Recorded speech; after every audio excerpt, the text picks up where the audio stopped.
Cheki niko na kutoka ananitanga Maradona ni Mungu kuna nikisonga usipandishe mlima boda boda nyendo siku ya mwisho tamuona usilize kani ligonga niulize kile niliona ai akama mwana sada drive nakupigana bila muda vidole mbili weka pisa hizo zingine weka inside. What's up family? It is a beautiful Saturday afternoon in the 254. This is the diary of a young black king. And we start like this with BN featuring Scam Cardinali on Lifestyle.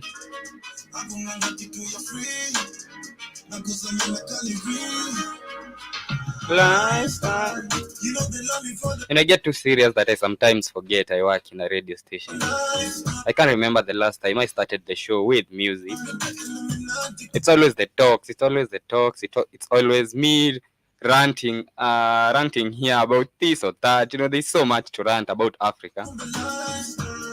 But come on, this is the Black Hot Fire Radio. Decided to start the show with some musical.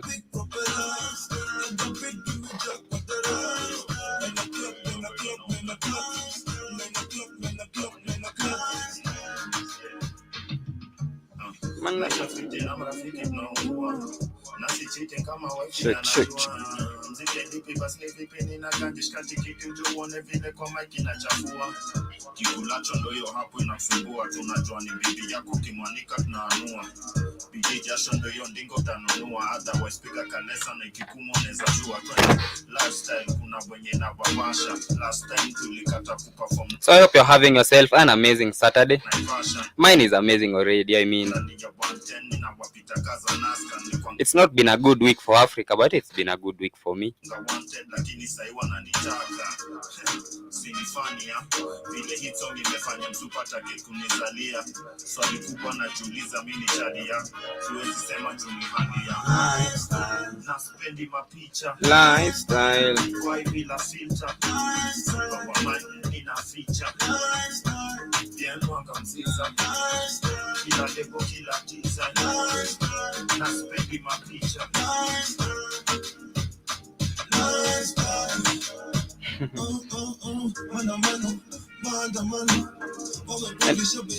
And for those of you who can't understand Swahili, you really don't have to understand the lyrics. You just need to jam to the song. I mean, we also listen to songs we do not understand.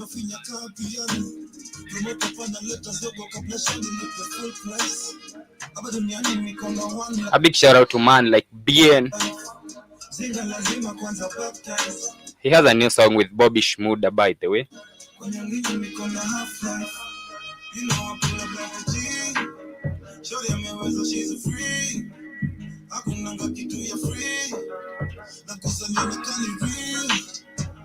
Lifestyle.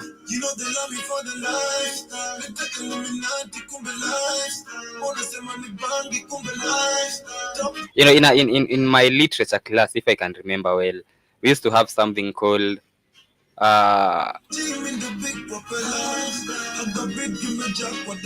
in the midst of a conflict, because literature is about conflict. In the midst of a conflict, there was that pause, that break, that broke the monotony, you know, just to make in the midst of a conflict, that is when somebody would fall in love. So before we get to talk about a very serious thing today, that is why we are starting with good music. But we are talking about a very serious thing today. We are talking about how every country in Africa that has minerals is cursed. Not cursed by the gods or by anything, but cursed by... We're gonna know why. We're gonna know why the richest countries in the world are the poorest, and the poorest countries are the richest. And why is every country in Africa that has minerals at war?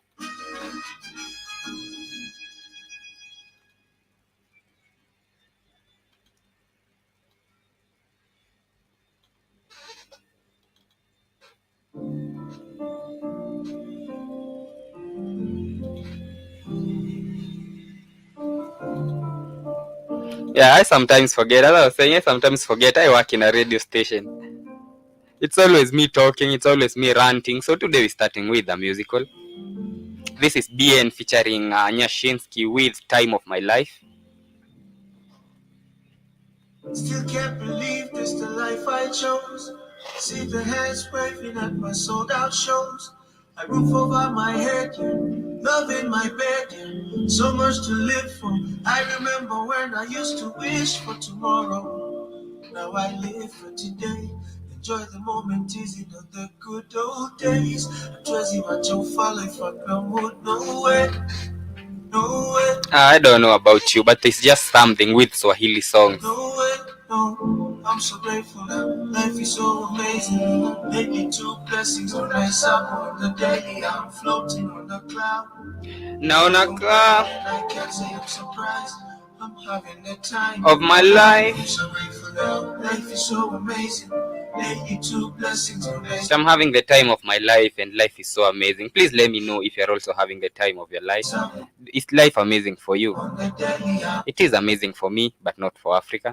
But it is amazing for me on this beautiful Saturday afternoon in the 254. It's 12:38 p.m. floating on the cloud. No complaining, and I can't say I'm surprised. I'm having the time of my life.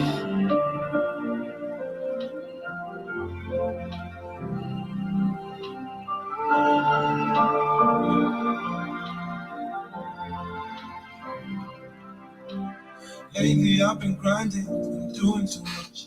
But let me feel life in me cheaper, I'm in the air too much. I'm buying freedom from my family, don't see them enough. You know I never fumble the back, I've been through too much. Kwacha legacy and royalty. Ujulikana toka mtani hadi overseas. Throw the tone, no, I'm the greatest, speaking truthfully. Nanikomboka, I mean, tell me a sweeter language than Swahili, and I'll wait. so you never catch me on my knees. And lately I've been praying, the songs I'm singing, constellations of the stars say I'm the greatest. Taking it higher to the wire, glad we made it. You could be tired, but you never walk alone. Lately I'm so grateful now, life is so amazing. Lately two blessings to rise up on the daily. I'm floating on the cloud. Now, Naka And I can't say I'm surprised. I'm having the time of my life. I'm so grateful now. Life is so amazing. And life is so amazing, and we're just about to start the conversation of the day. I titled my show today Blood Minerals. Not in hyperbole, but literally. Blood minerals. And I'm coming back to tell you why. Lately two blessings when I am on the daily. I'm floating on the cloud. No complaining, and I can't say I'm so If you're a country in Africa, then the worst thing that you can do that can happen to you is you having minerals. surprised. And I'm gonna tell you why in a bit. I'm having the time of my life. I hope you're having the time of your life too.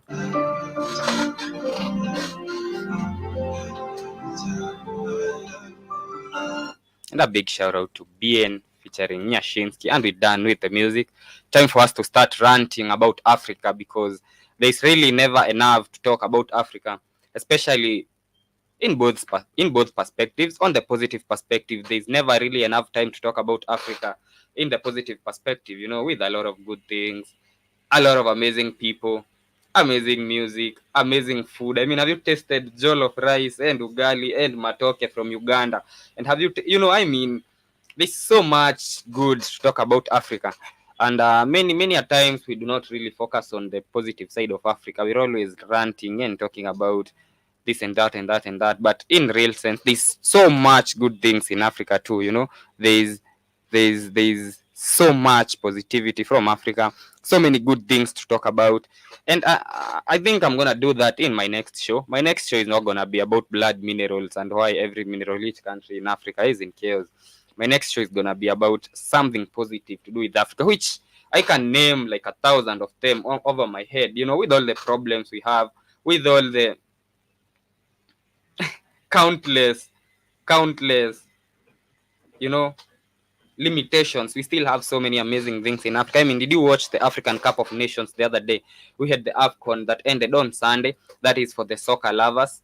Of course, everybody in Africa is a soccer lover. If you're from Africa, then you understand that soccer is one of the most if not the most popular sport in Africa. I mean, did you watch the AFCON? I mean, that thing was spectacular. And a big shout out to the country that won, and that was Ivory Coast.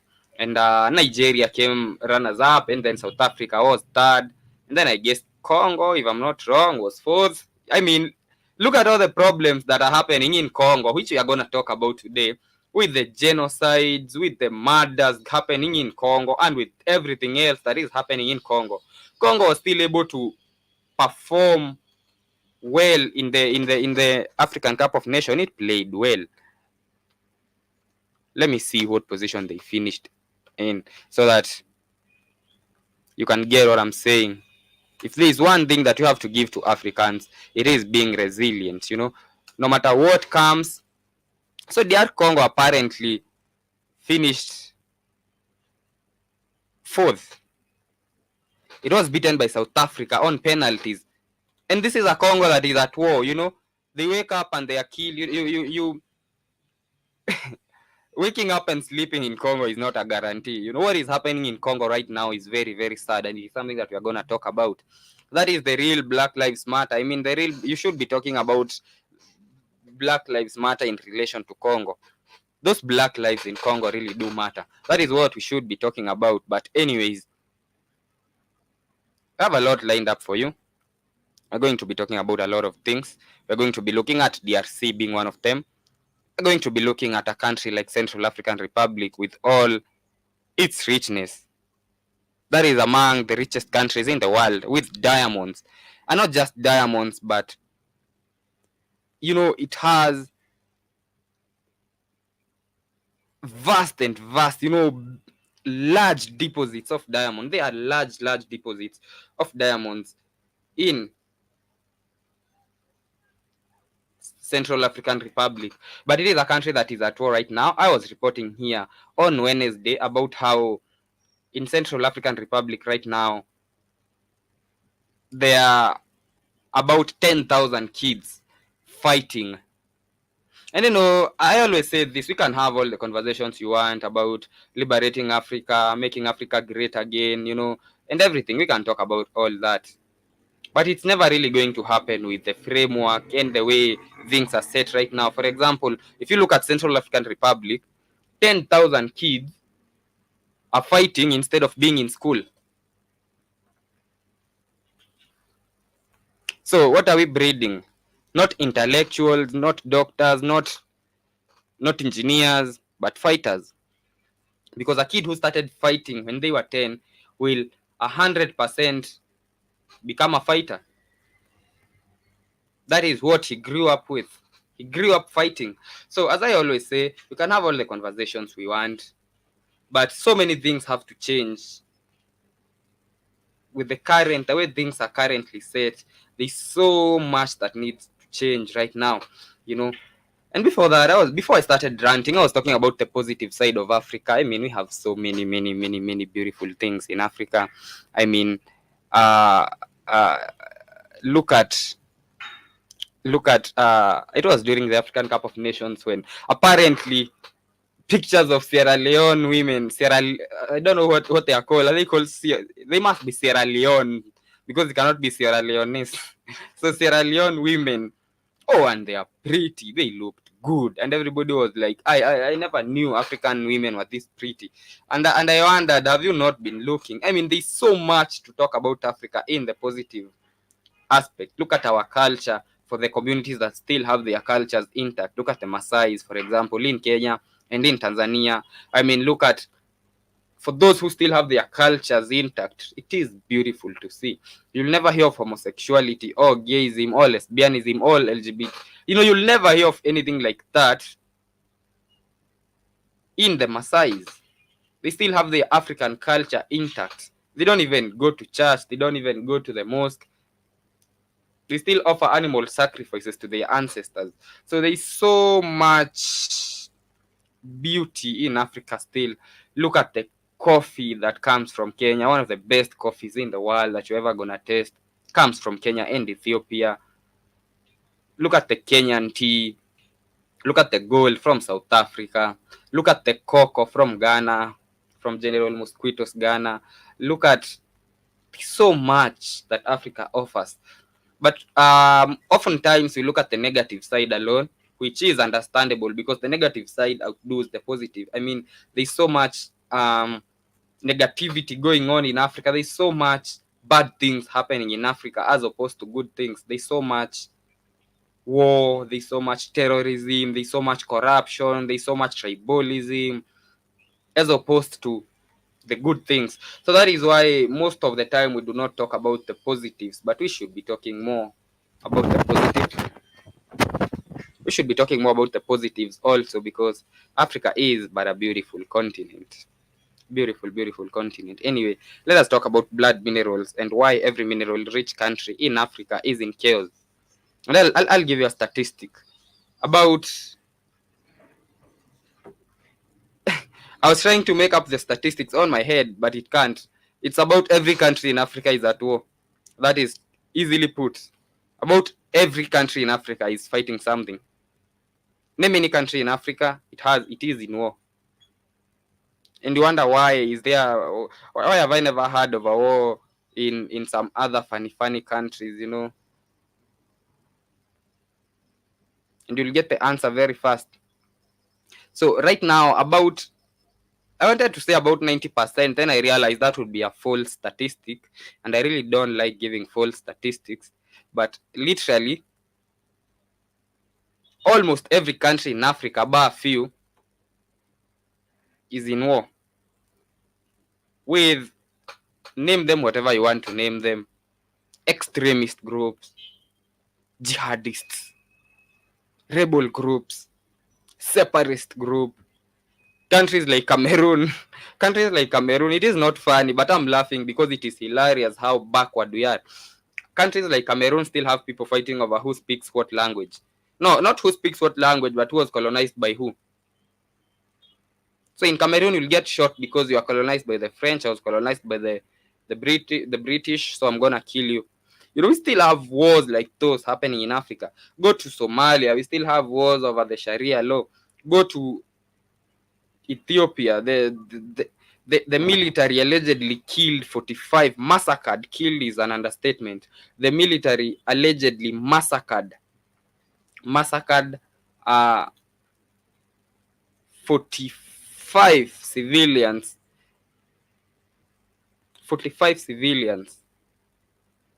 in the Amhara region of Ethiopia. It has reached a point where our own military personnel are now massacring civilians. And I don't know if you know how sad that is, that we've reached that point where it is even no longer about the government fighting against rebel groups. They are now going for civilians. And it is not, you might think Ethiopia is a secluded incident, but it is not. Look at DRC. About 17 people died after a bomb exploded in a refugee camp. So apparently a rebel group in DRC killed 17 people in a refugee camp. That is how it is. And go to the West, go to West Africa, look at Nigeria. About 50 guests, there were 50 or so. 35 women and about many other men were kidnapped coming from a wedding feast. People in Nigeria cannot even go to weddings anymore. So they were kidnapped and they were coming from a wedding feast. They're not yet they haven't been rescued yet. Don't expect them to be rescued soon. I mean, remembering the scenario with the girls, you remember the school girls from Nigeria who were kidnapped. So you can't even tell if it's the Boko Haram or who it is. There's so much going on. Go to DRC, we have the March 23 movement. We have about 100 military groups in DRC fighting right now. 100 different groups fighting for control of mines. And mark the word control of mines, because that is what we are going to be talking about today.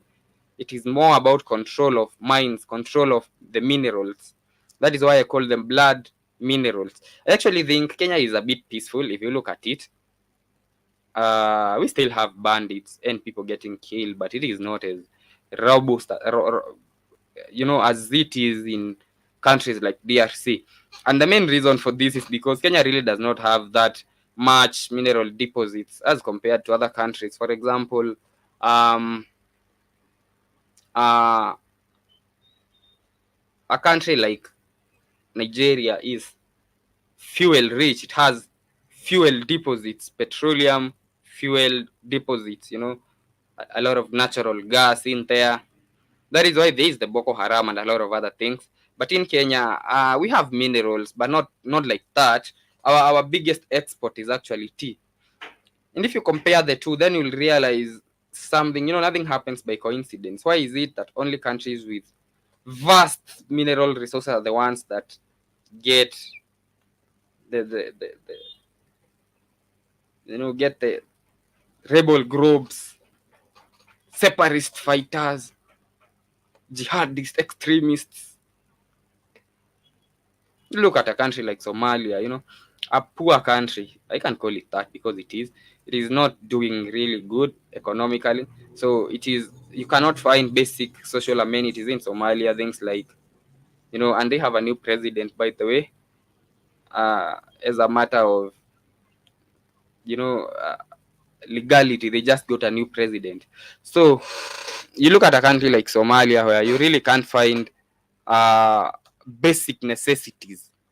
You cannot find things like, so the new Mali president is called Hassan Sheikh Mohamud. And about a week ago, some soldiers were killed but this happens every day anyway. It's not even news, but a few days ago, some soldiers were killed in some military camp in Mogadishu. It's called the General Gordon or something. So they apparently killed soldiers there, and now the US is going to set up military camps there. But anyways, that was not the discussion of the day. You look at a country like Somalia. It's a poor country, to be honest. It doesn't have that much of money. People live poorly there. I think their main export is charcoal. They export a lot of charcoal to Kenya. And it is a country not doing so well. But then look at the type of ammo and guns that the Al-Shabaab has. It was like what I was saying about Kenya. So you look at a country like Somalia where nothing works. You can't find medicine there. There are no social amenities, but there are guns. And in plenty. If you wanted to join the extremist groups today, you're going to get a gun. And you wonder, where do the money come from? Where does the money come from? Who really sponsors them? And you're going to know if you don't know already. And you look at a country like Congo, and you remember the wars in Congo did not start. I'm talking about DRC, because there's also the Congo Brazzaville. So I'm talking about the Democratic Republic of Congo. You look at Congo and you realize its wars did not even start in 1980, in the 1982 genocide. Congo started with the murder of Patrice Emery Lumumba in 1961. That is when the wars started, Among the first leaders in Africa to be assassinated, if not the first, was Patrice Emery Lumumba. Kenya had not even gained independence. So had many countries in Africa were not yet independent. Countries like South Africa gained independence much later. Countries like Tanzania, countries like, But for Congo, by 1961, they had already assassinated Patrice Emery Lumumba.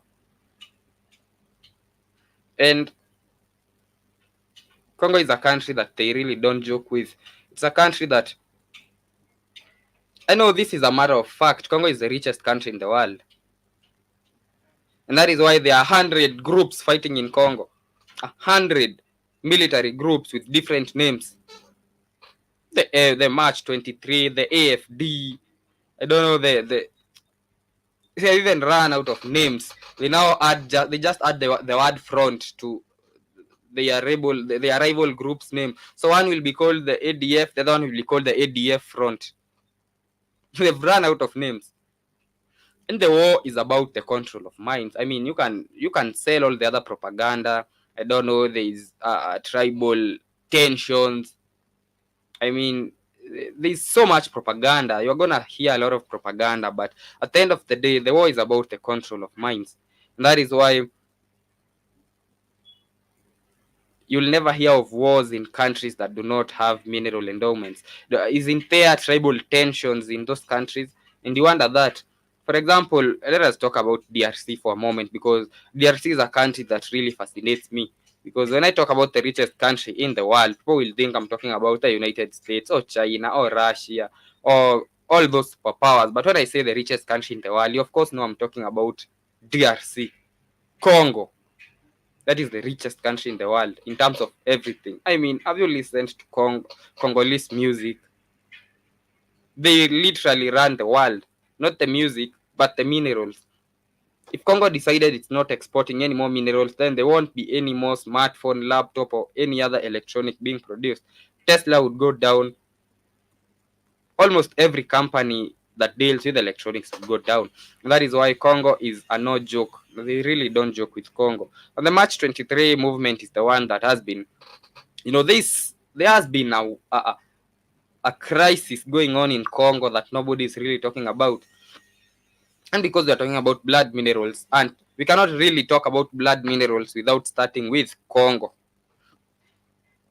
Because in this blood war of blood minerals, Congo is the bloodiest. Because it has the most minerals.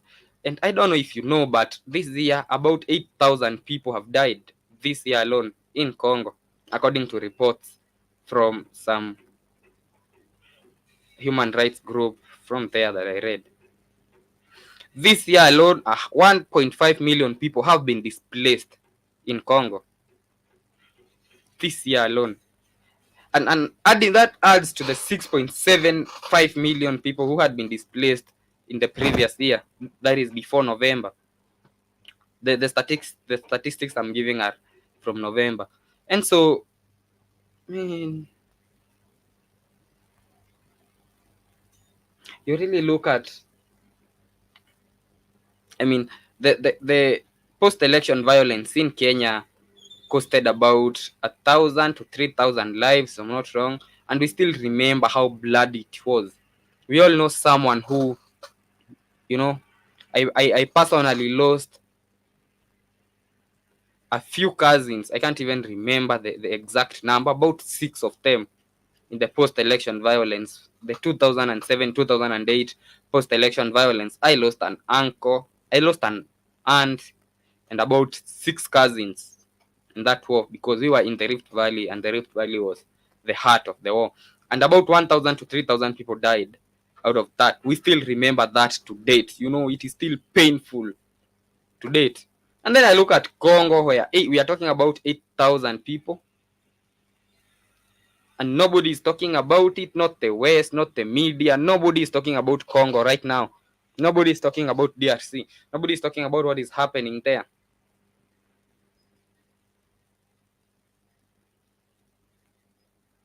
Is all I hear is free Palestine. All I hear is free Gaza. Why is nobody free in Congo?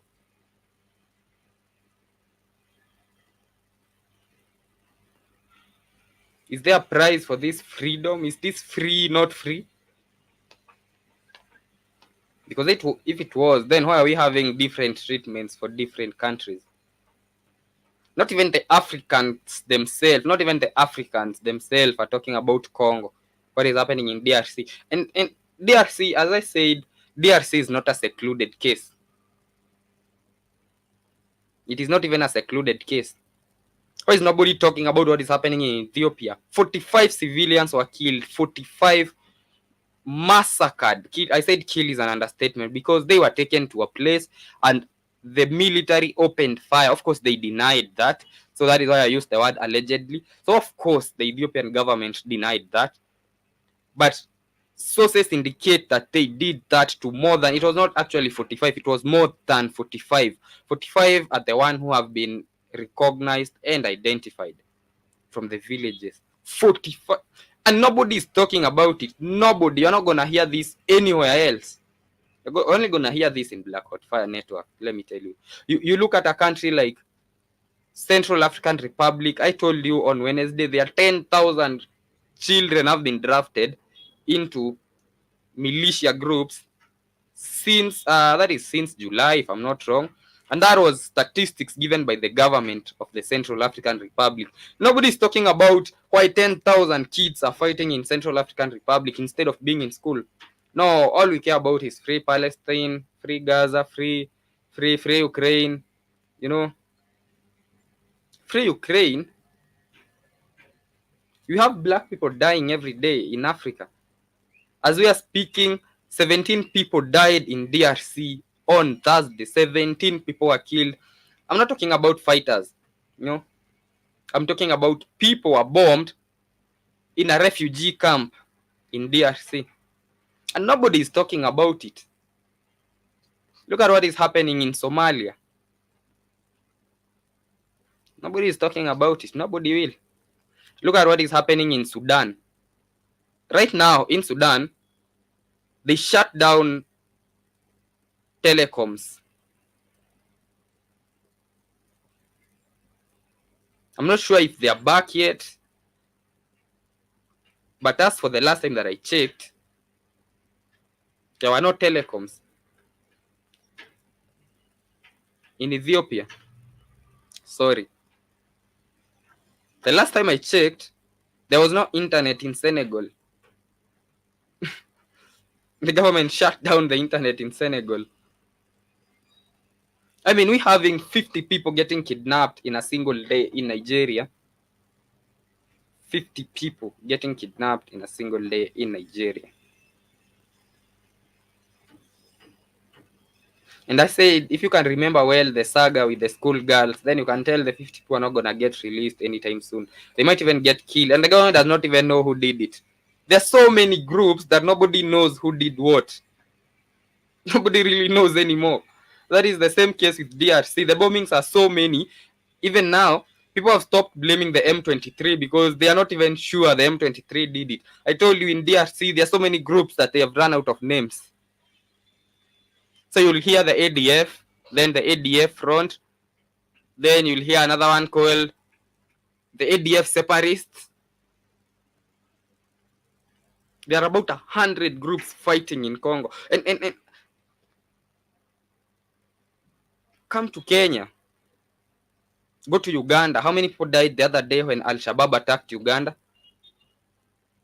There was a bombing in Uganda. I know most people don't know this because I said it's not going to get reported anywhere. I mean, it's not Palestine, so who really cares?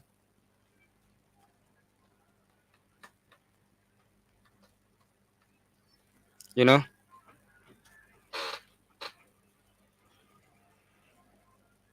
"54 people were killed in Uganda." 54.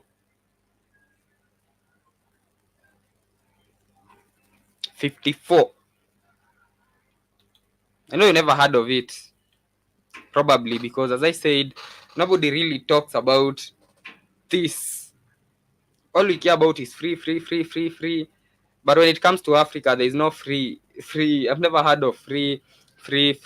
So anyways, blood minerals.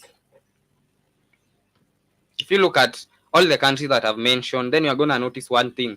All of those countries are rich in something. You look at some of the countries that are having wars in Africa and having the bloodiest, because now we have to say the bloodiest because every country in Africa is at war. So you look at a country like Burkina Faso, look at a country like Cameroon, where they are fighting over what language do you speak. The Anglophones are killing the Francophones. True. Sorry for that. Look at a country like Cameroon that is at war because I was colonized by the French, you are colonized by the British, so I'm killing you. Look at a country like the Central African Republic where we have kids fighting, by the way. Kids.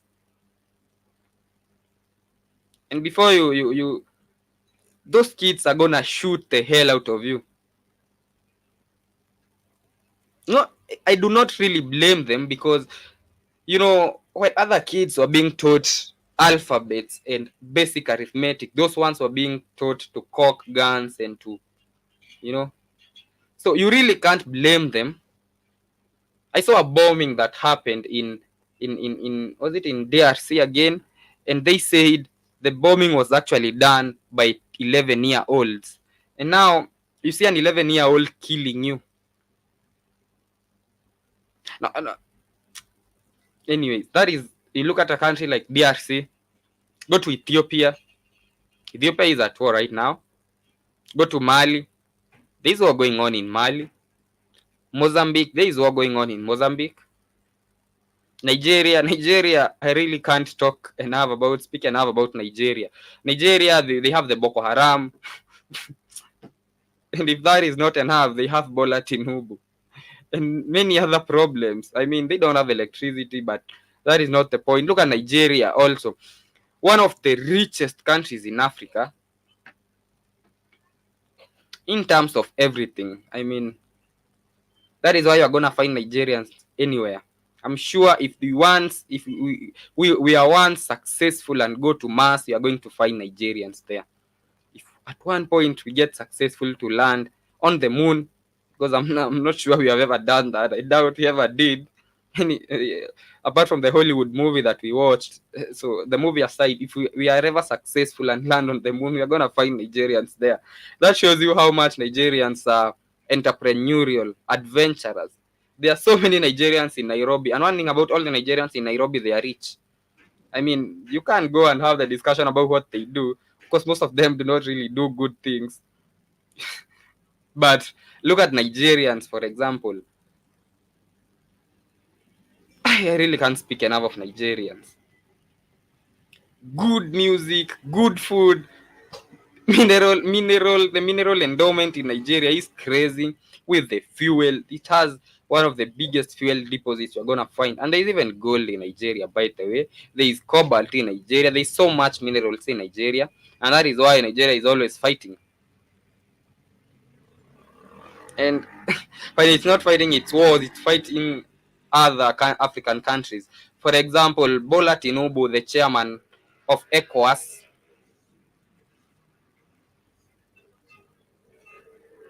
was allegedly against the Sahel.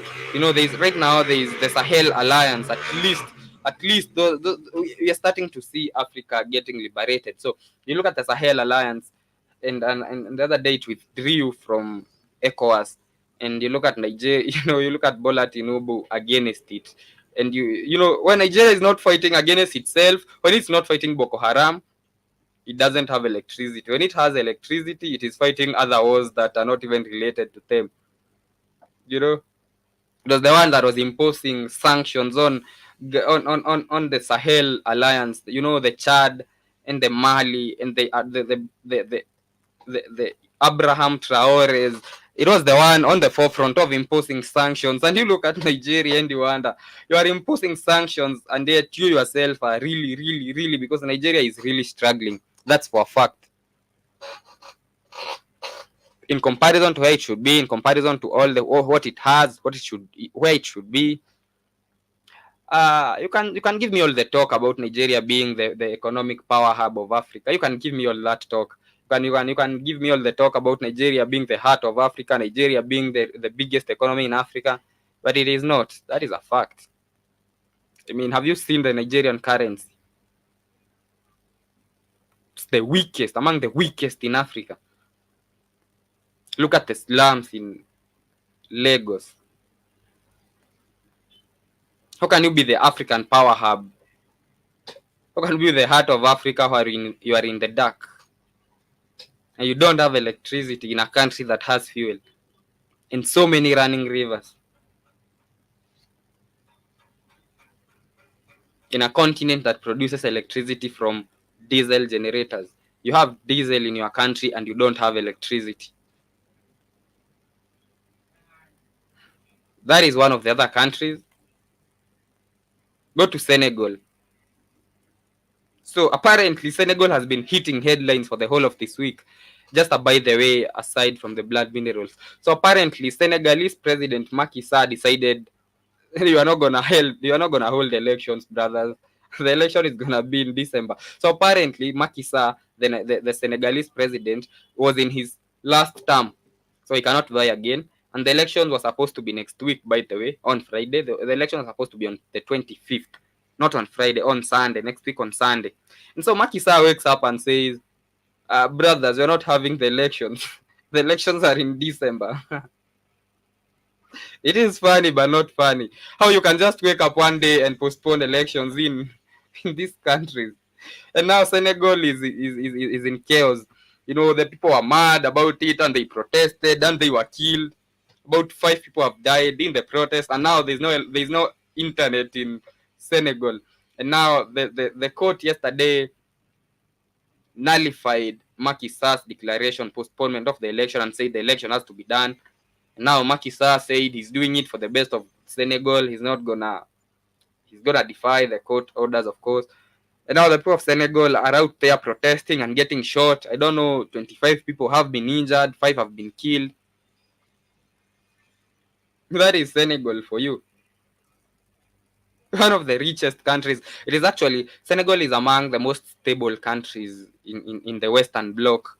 Literally, it is one of the most stable in terms of, if you look at countries, not really stable. When I say stable, don't really take it literally like it is stable. I'm saying stable in comparison to the other. You know, even in a group of madmen, there is one that is not as mad as the others. So Senegal is that country. It is not as mad as the Nigerians, and it is the most stable country in the Western Bloc, the ECOWAS bloc. And right now it is in chaos. And Tinubu can't believe it. He was there on Tuesday trying to talk to Sir, telling Sir, why are you fighting, Sir? You know, you're the most stable economy we have in the West. And now the Sahel Alliance has left the bloc, and now you're fighting. Are we not going to fall? And Macky Sall was telling him, I'm not going to leave office. You know, Sir is extending his stay until December. Allegedly, he says he's doing that for the best of the country. So you relax, I'm doing this for you. I'm extending my term for you. You just chill. And if you come out to protest, you get shot, and the internet is apparently off. So nobody is watching me from Senegal right now because they don't have internet. And it is not even funny. But you know, sometimes you have to find humor in everything, because the things that happen in Africa sometimes. I mean, we know we know we don't have democracy in Africa, and most of the elections are scripted. But who's handling the scripts now? The script writer currently is joking, because how would a president wake up and just decide not to postpone elections just like that, and not for 1 month, for 8 to Feb. We are in Feb, so he postponed the elections to December. 10 months. You extend your term by a year. That is literally a year. You extend your term by a year. That is Senegal for you. One of the richest countries in Africa. Senegal has gold.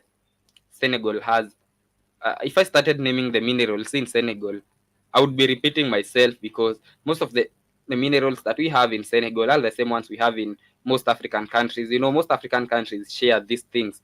Senegal has uranium, it has iron ore, it has fluorspar, it has gypsum, it has natural gas, it has salt. That is Senegal. And it has a protest going on. And I don't know if this is a target, because to be honest, Senegal has been stable. You know, we hear of so many things happening here and there. Although it hasn't really been stable like that, because it has had post-election disruptions. Let me not call them violence, because they were not that big, but it has had disruptions, post-election disruptions in the past twice.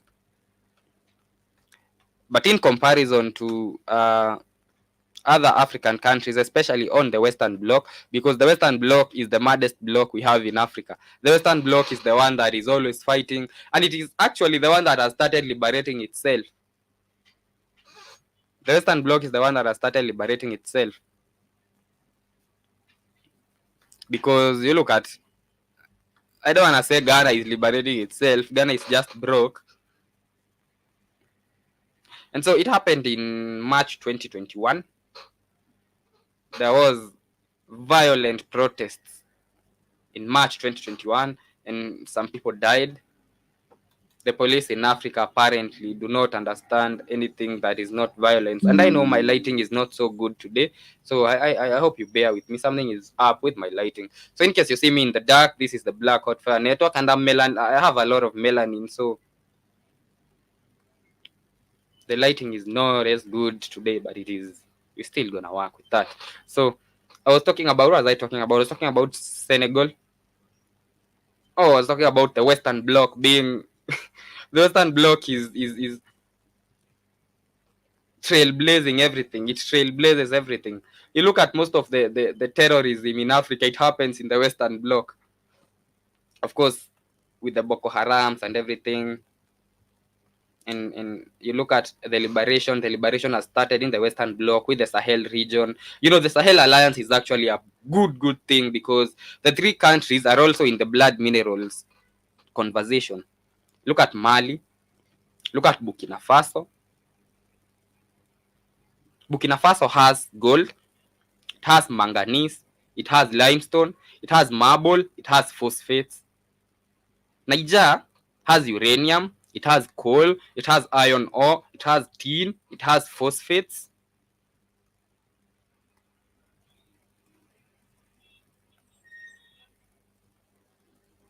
And that is why Niger is having threats from everywhere. Niger is having threats from the west. Niger is having threats from even Tinubu. I mean, Niger, the Sahel Alliance is being threatened by everybody, to a point that even Tinubu is threatening them.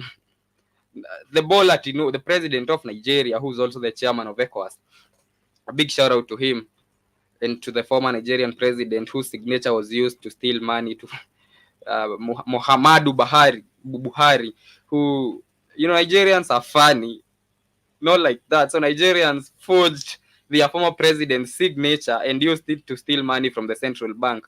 Not a little money. $6 million was stolen from the Central Bank of Nigeria using the president's signature, forged.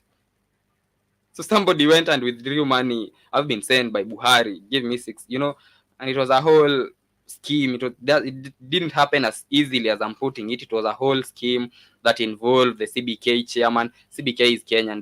The Central Bank of Nigerian's chairman, and you know, that is Nigeria. It really doesn't scare me. It really doesn't surprise me, because that is Nigeria.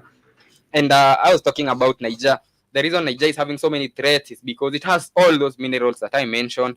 And I love the Sahel Alliance, that they confirmed on Thursday that it is going to be official, and they are actually going to have their first presidential, the President's Forum. You know, the member states. It now has member states. It's a tri-state. It's a tri-state alliance. It has 3 states. That is Niger, Burkina Faso, and Mali, if I'm not wrong. If I'm wrong, you can correct me. But it has Niger, Burkina Faso, and Mali. That is what I think. And it is actually a good thing, to be honest.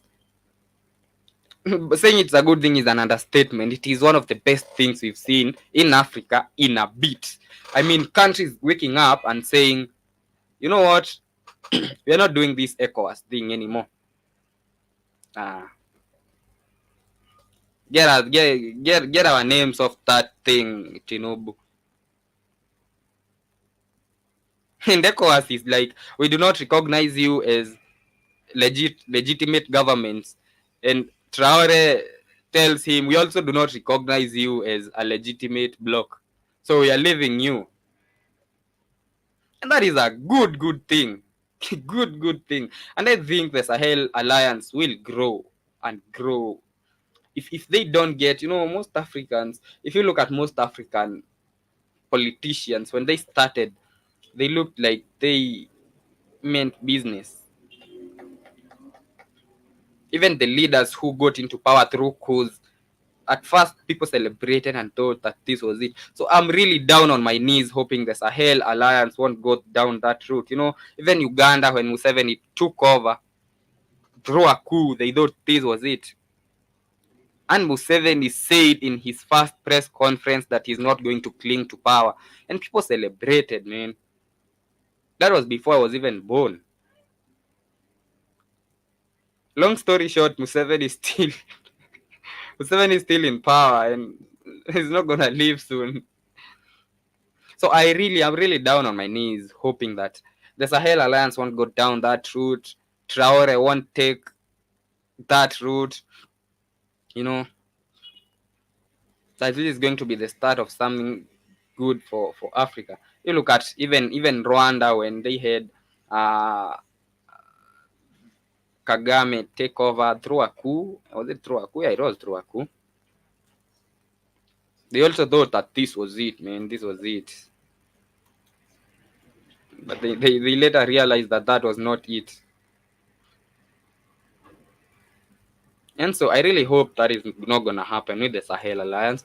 And it is going to be the start that the West, that Western bloc, that tri-state, is going to be the start of something, because we really can't be depending, we really can't be depending on people to sort our problems. For example, let us look at a country like Central African Republic in chaos, and we're going to talk about Central African Republic on the second hour, because it is another country that is almost like DRC, like Congo, like the DRC, in chaos.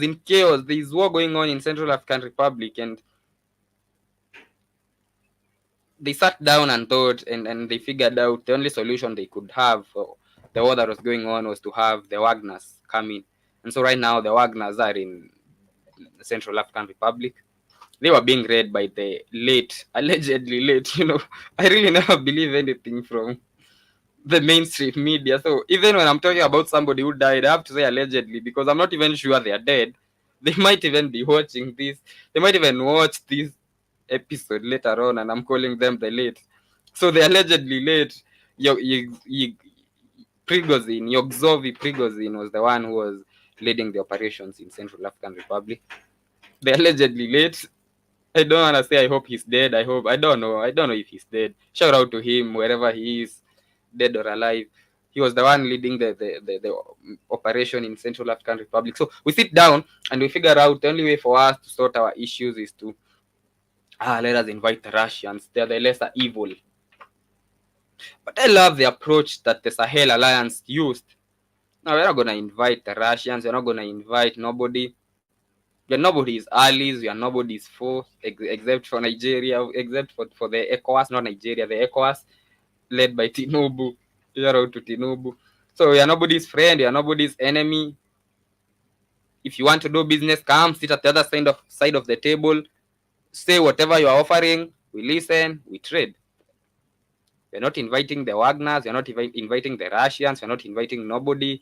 We are an independent tri-state bloc. And I really hope other countries join the Sahel Alliance. I mean, there are other countries surrounding that area. I really hope they join I really hope more countries leave the ECOWAS, and not just the ECOWAS.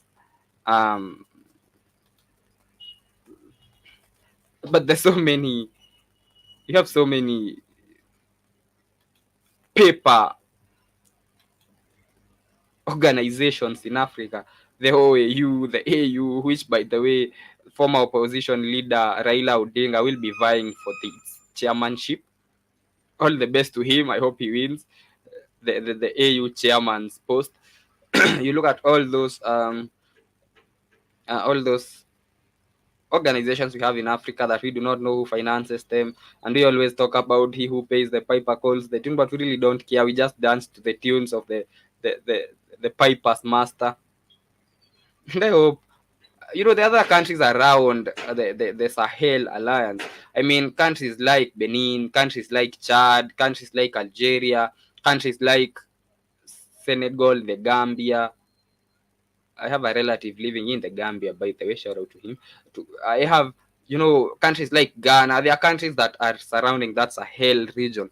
I hope we see more countries join the Sahel Alliance, because it is going to be, if everything goes the way it is supposed to be, if greed does not, power, somebody said power corrupts the mind. I don't remember who it was, but they said that, and shout out to them for saying that power corrupts the mind. I hope power does not corrupt the Traore and the other Sahel leaders, and they don't take that path that most African leaders take, that they get into power. Now they never want to leave the power, and now we have a leader in office for 40 years, and now we are poor again, and now the circle starts, and now my child has to come sit here and complain in another show, and now your kids have to listen to my kid complaining again about Africa. I mean, the vicious circle of This one of ours is not a vicious circle of poverty. It is a vicious circle of ignorance. Because I do not understand how you can be poor and rich at the same time. Poverty is lack of. Is it not? Poverty is lack of. But we do not lack. We have plenty. So I don't know. Africa cannot really be saying Africa is. We cannot really talk about poverty because we have, but we do not know how to. And those who know how to were placed there by people who do not want us to know how to. And now we do not even know what is going on. We just surviving. We just wake up and sleep. Sometimes hungry.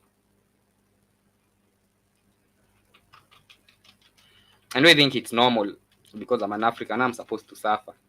I mean, the only solution for me is to run away from Africa now. People in Tunisia are dying, trying to cross the oceans to go to Europe. Boat capsized and 50 of them died, 54 to be precise, as they were running away from Africa. Because they believe that Africa is poor. I mean, I'm an African. I have to run away from this place. That is the only way I can survive. Run away from my rich country and go to a poor country. And it is, do I call it paradoxical? Do I call it ironical? Do I call it whatever you want?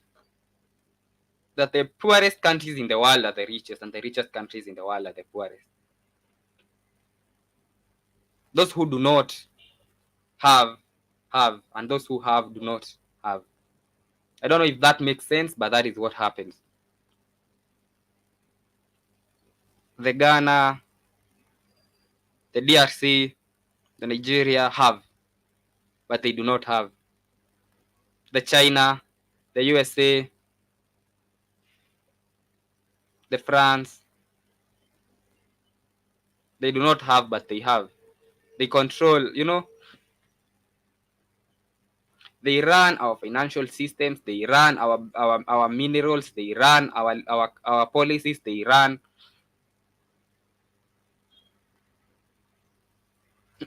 everything.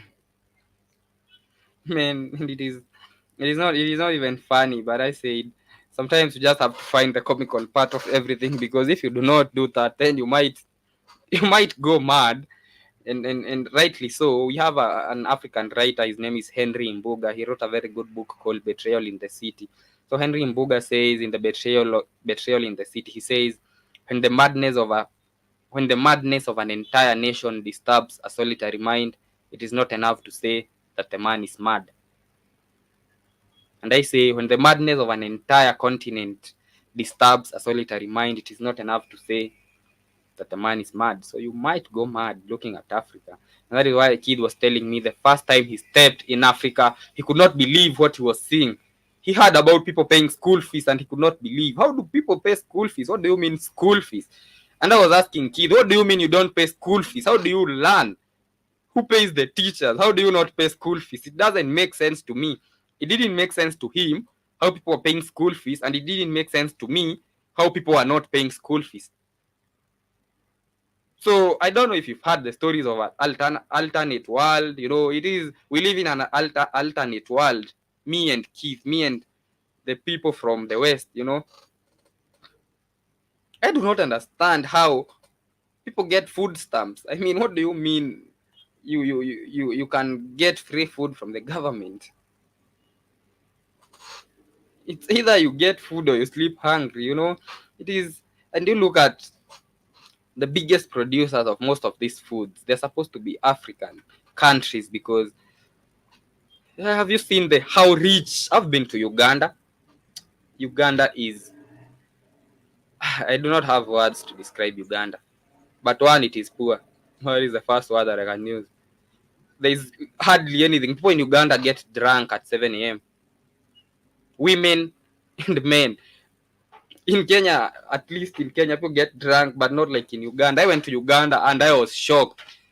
Why is everybody drunk at 7 a.m.? Then I realized they have nowhere else to go. They have no job. They have nothing else to do. So they wake up, get drunk, dance. They dance. They have these joints that they sell. Some, I don't know if anybody is watching me from Uganda, they can tell me what it is called. Is it the waragi? Is it the waragi or what? They start drink that they sip with straws. You know, there's a pot with brew that they made them. So they do not. I'm not talking about alcohol made from. I'm not talking about beer. No, I'm talking about locally made alcohol by the villagers. The villagers are the brewer. You know, it doesn't happen in villages. I was not in a village. I was in Kampala and some other parts of Uganda. And Uganda is rich. You know, you look at bananas from Uganda and they are huge. Not GMOs, not GMO bananas. You look at Uganda supplies Kenya with milk. Uganda supplies Kenya with eggs. You know, poultry farmers in Kenya cannot be able to handle the demand for eggs in the country. So apparently, Uganda supplies us with eggs. Uganda supplies us with milk. It is that rich, but Uganda is poor. You look at Uganda and you wonder, why are people dying of hunger in a country that is so rich? You know, and it gets worse now with all the GMO talk, with Bill Gates coming to Africa with all the GMOs, and now it's going to get worse, you know. Because one thing I've never really understood is why, okay, we can't be poor. That one, it has taken years and years and years and years of planning for us to be this poor. You know, years and years of strategically I said, I do not even like using the word planned. This one was not planned. This was tailored. You know, tailoring is custom making. I look at you. I do not just plan. I make a strategic plan. Tailor. So, you know, we might be poor because this one has been tailored for years, and it is going to take years for us to untailor what was. We're not just going to wake up tomorrow and create jobs for Kenyans. It's never going to happen. You know, we are not just going to wake up tomorrow and stop the war in DRC. It will take the same way it has taken years for the wars to start. For the conditioning to happen, it's going to take years for the deconditioning to happen. You know, for Africans to start believing again that they are not supposed to be poor. For Africans to start believing again that they are, you know, it is going to take years. So I have accepted we can't be poor right now as we work on how to fight the poverty. But how can we be hungry when we have so many farms and rains and soils? And, you know, in a big shout out to General Mosquito. I'll be talking about Ghana in a few. Good day to you, sir. And you look at, I understand Uganda is poor because they have had the same president for how many years? I cannot count. I cannot count. But why are they hungry? Why don't they have food? They have shambas. And you remember, they are even taxing farmers. They are taxing farmers for planting subsistence farming. You know, subsistence farming is the one that you don't even sell the crops. They're doing that in Kenya. I'm planting crops for my own consumption, but I'll get taxed. So you cannot. You look at the cost of farm inputs. You look at the cost of fertilizers. You look at the cost of, and you just give up. You know, and that is why we are poor, hungry, ignorant, and black. The fourth one is the only positive thing in the four. The fourth one is the only beautiful thing.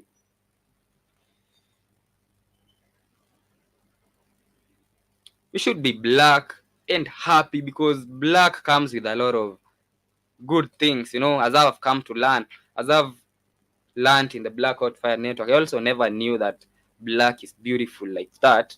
I knew it was beautiful, but not like that. And General Mosquito is saying, I hope you don't eat donkeys too in Kenya. We do. I should share a video. We do. We eat donkey meat in Kenya, General Mosquito. What do you mean? They found about 30 donkey heads in Kiambu the other day, and they could not find the meat. And apparently the meat was in Nairobi, and maybe I even had a munch of it, and I thought, you know, I don't want to talk about donkey meat, but it happens everywhere, especially in Africa. And you look at another country, like the way I'm talking about, us having that white savior mentality, always wanting to That is what is happening in Central African Republic. We cannot find solutions for ourselves. We have to look for the Wagners. And the Wagners come in with the guns, with the military, and they live with the diamonds. Because Central African Republic has diamond. No. Central African Republic has blood diamonds. Let me call it by the name blood diamonds, because the diamonds cause more harm than good to the people of Central African Republic. Because if they caused any good, then it would be rich. But do you know how poor Central African Republic is? One of the poorest countries in the world. And I don't know how you can explain this to somebody, that one of the poorest countries in the world has the richest deposits of diamonds in it. Oh, and war. Of course, diamond and war go together. Not just diamonds, minerals and war go together. And so I'm going to be telling you about what is happening in Central African Republic and why there is a war going on there and what is really the war about. Same with DRC, same with Ethiopia. And General Mosquito is saying... he's saying, I love being a black man, Dimuri. I also love being a black man, General Mosquito. It is amazing. I've come to learn that it is the most amazing thing. The most amazing gift that nature gave me was to have melanin, you know. And I'm taking so much pride in it nowadays. You know, I once, at one point, I had a chance to go study in Canada at one point in my life, and I was very young, about 15, and I was supposed to go to study in a certain school in Canada, and I don't know, my dad refused that offer, that scholarship opportunity, and I was mad at him for so many years, and I never understood why that would happen. Why would he not allow me go study in Canada? And he was talking about, you're so young and the racism there might actually ruin you for life. And the older I'm growing, the more I'm realizing that he might have helped me. I don't know. Maybe I wouldn't be here. I would be somewhere in Ontario doing some other things. I don't know. But I've come to get to have that pride in being black now, you know. And he's saying, I'm hearing Kamlesh is the one stealing those donkeys to sell us. To sell us meat in Kenya. Shout out to Kamlesh and his donkeys and his stolen meat. Let us talk about Ghana before I come back to Central African Republic. So Ghana fired the finance minister. Why? First and foremost, before we get to that, Ghana is rich. Ghana is gold rich. Ghana is cobalt rich. Ghana is rich. Very rich. I cannot talk about Ghana in one episode.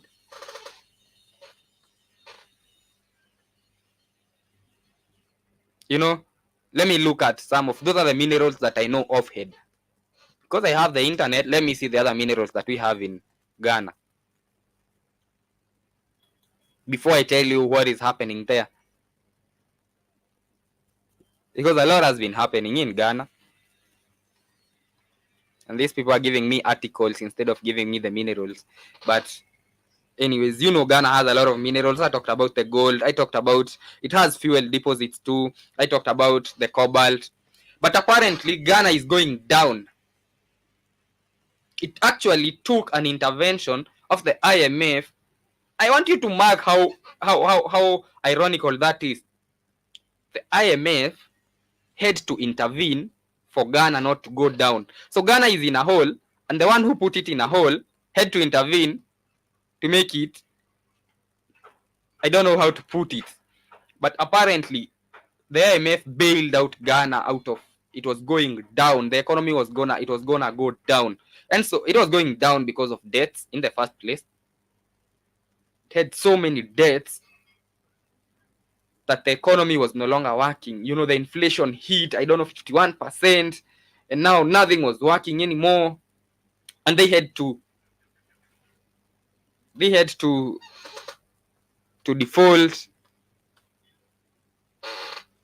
defaulted on bonds, and nobody wanted to talk to Ghana. It defaulted. It not that it was brave, if it was a brave country, I would be here uploading Ghana, talking about shout out to Ghana, it defaulted on its loans, it said it's not gonna pay loans anymore. But no, they didn't default because they were brave. Nah, it's because they had no money. It couldn't pay any external debt, didn't have money to pay for anything. They taxed everything they could. They even taxed for carbon footprint. There was a carbon footprint tax in Ghana. You get taxed for the carbon footprint that you know. And so apparently, with the white savior mentality we have in Africa, with the white mentality image you have in Africa, they went to the IMF, and the IMF, the big daddy, the IMF, bailed them out with a 3 million. Was it a 3 billion US dollar loan? I guess it was. I'm getting these numbers off head, so let me confirm, because being factual is part of being of. Let me confirm the exact amount. Just give me a minute as this slow internet loads. It was a 3 billion bailout. Yeah, I was right. 3 billion. So the IMF bailed it out with 3 billion. And so what happened was, Ghana is in a hole, and it decided the only way to get out of the hole was to dig further. And so Ghana is digging further. And so it will be in a deeper hole. And to get out of that deeper hole, it will dig even further. And the president decided that the finance minister was the problem, and he fired him yesterday. Was it yesterday or on Thursday? He fired the finance minister, told him to go home. You're the one who's messing Ghana's economy, go home. And he has another minister right now. And a big shout out to him. I don't know why, but a big shout out to him anyway. And General Mosquito is telling me food prices are soaring in Ghana. The people have had enough. And it is just the beginning, I can assure you, because how are you going to pay the 3 billion debt, the 3 billion bailout from the IMF? And just give me a minute.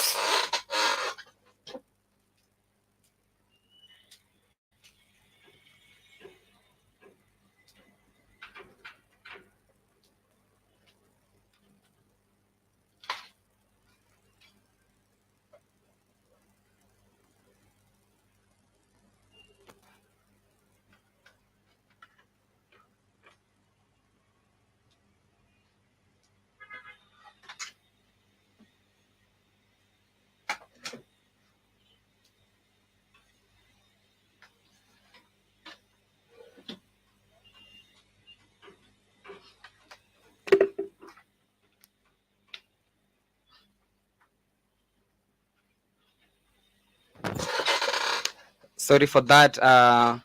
My laptop was going off, so I had to reconnect the charger back. I apologize for that. So I was talking about Ghana. So Ghana, apparently things are gonna go.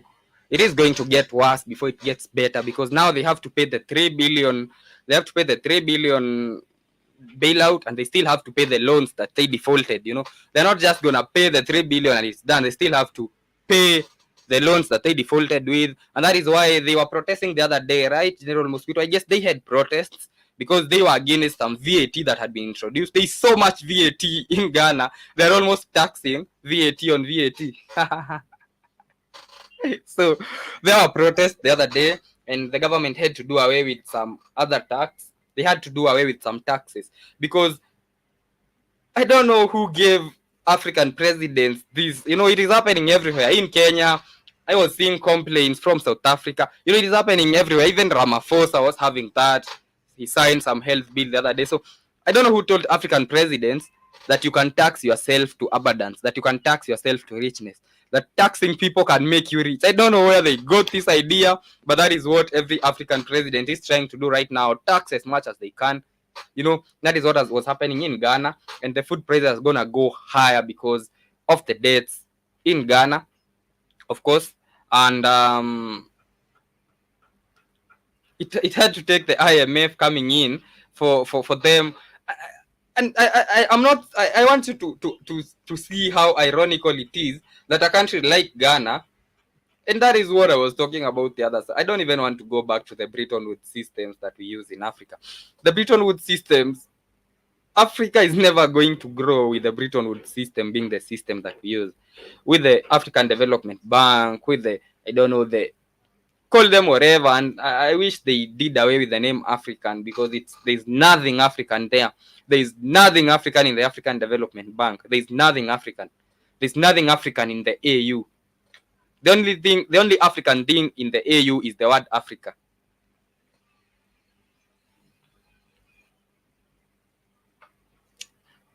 The formerly OAU, which I always say it is a toothless dog, but sometimes I doubt whether it is a dog at all. And the Bretton Woods systems are the down. You know, the Kenyan shilling, apparently, good news from Kenya, has been gaining. This is in relation to Ghana, with all their minerals and their poverty, something that is not supposed to go together. So the Kenyan shilling has apparently been gaining value against the US dollar, because gaining like at a very high speed. It is doing really well. The Kenyan shilling is really doing well. Really well. Right now it's about, I don't know how much it is, but it is doing well. It has gained so much. It gained more than it has in the last 12 years on Wednesday. And apparently the reason it has gained was because the government paid the Eurobond. I guess that is what economists are telling us. I don't know if it is propaganda, but that is what the narrative is. So everything in Africa is tied to debt, is tied to the Bretton Woods systems. And now Ghana is in a hole because it had loans. And now, not just Ghana, every country in Africa and in the world anyways. But that our discussion today was not about the Bretton Woods system. It was about how every mineral rich country in Africa is in chaos. And I realized the caption was wrong. It is not every mineral rich country. It is almost every country in Africa has some I don't call it chaos. It is orchestrated, it is planned chaos. Because some of these are by design. I do not understand how people in Cameroon will just wake up one day and decide to kill each other out of lines, colonial lines, out of who colonized who. Somebody planted the hate. You know, they look at the tensions, and then it's a small spark, then they throw in some fuel and it grows, and now people are fighting each other, and now people do not really, you know. So let us look at Central African Republic, for example. Let me give you a little context on what has been happening in Central African Republic. So between 2002 and 2007, there was a war in mineral-rich Central African Republic, which was called the CAR Bush War, the Central African Republic Bush War. It happened between 2002 and 2007. A ceasefire was, however, declared in 2008 when President Francois Bozize, who had taken power in 2003, signed a peace treaty with the rebels. The treaty included an agreement to incorporate the rebels into a political party and the fighters into the army. So that was what happened. There had been a war, and then the president decided, Franco Bozize, shout out to him, decided, we can end this war, by the way. Why don't you bring all your fighters? I'll put them in the army, then we can end this thing. And so Bozize and the rebels got into a truce, and the war ended. For how many years? For 4 years. In 2012, however, a new rebel group called the Seleka accused the government of Franco Bozize of not honoring the agreement and citing continued arrest and torture of rebel members. So 4 years later, Franco Bozize continues to arrest and harass members of the Seleka. The Seleka is the rebel group that he had signed a truce with. And so, of course, the Seleka is not going to be happy with that. They're going to start fighting again. So they decided to start a rebellion again. And they captured many towns and raided the capital. And in 2013, their leader, his name is Michel Djotodia, declared himself president. Then a new conflict arose between the Seleka and another rebel group called the Anti-Balaka. So the rebel group took over power from Bozize. Then a new rebel group came and wanted to take power from the rebel group. That is why I was saying, you look at a country like DRC, there are so many rebel groups, they've run out of names. That is, look at Central African Republic now. They have rebel groups that are even anti. So if I don't love General Mosquito, I create a rebel group called Anti-Mosquito. They've run out of names. So there is an Anti-Balaka in Central African Republic. That is another rebel group. And now a division has emerged between the Muslim and the Christians in Central African Republic. And so far right now, about 3,000 people have been reportedly killed so far in the uprising in the Central African Republic. 3,000 people. And one thing about Central African Republic that I have to say is that 70% of people there are poor. They are poor, sitting above diamonds. Below them are diamonds, but they're sleeping hungry.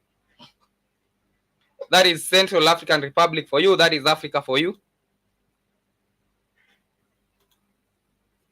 And I remember Vice News did a piece on Central African Republic that was called Blood Diamonds. And let me share that video if I can find it so that you can see what I'm talking about. And a big shout out to Joby, who's with me in the studio and also in the chats, telling me, oh, he's saying hi to General Mosquito. So let me share the video of the Blood Diamonds in Central African Republic so you can get what I'm talking about. So right now, there's so much rivalry between Christians and Muslims in Central African Republic that there are boundaries, there are borders that a Christian cannot pass. This neighborhood is Muslim. A Christian comes here, we kill him. This neighborhood is Muslim, is Christian, a Muslim comes here, he's dead. Same with the mining sites. And I wouldn't have a problem with that if the minerals were helping them. I mean, it's okay, Christians, you have those mines, you are in control of those 5 mines, but and now you are rich. I mean, I would be like, you people are greedy but rich. Stop with the greed. And the Muslims also have their area of control, and now they are rich. I wish that was the situation, but now the situation is they are fighting over mines, and now each of them has this area of control. They are controlling certain mines, but they are still poor because they're not even the ones controlling the mines. Somebody else is. They're just there. So you fight, kill each other over mines that do not help you. You fight wars, but really it's a smoke screen. Really, if you've been to a circus, I've never been to one, by the way, but if you've been to one, there are those dolls that dance and there's somebody pulling the strings, but you really don't see the one pulling the strings. All you see is the puppet dancing. And that is what is happening in most of these wars in Africa. We see the puppets fighting and dancing, but we really don't see the bigger hand that is pulling the strings, which is there pulling all the strings. It is the one that is pulling the strings in Central African Republic, planting the division, talking about the Christians, the Muslims, kill the Christians. And now the people in Central African Republic have guns and they kill each other, control mines, and remain poor. It would be another thing if they control the mines and they were rich. Now they kill each other, control the mines, and remain poor. Because even the control of the mines is a puppet situation. We see the puppet controlling the mines, but we don't see the bigger hand that is pulling the strings. Let me share a video of the same.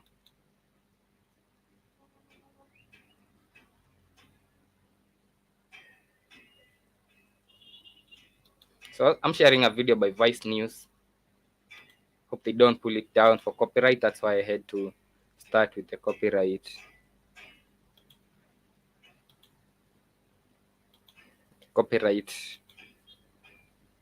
Let me put up the copyright again because Vice News love pulling my videos down. I don't know why.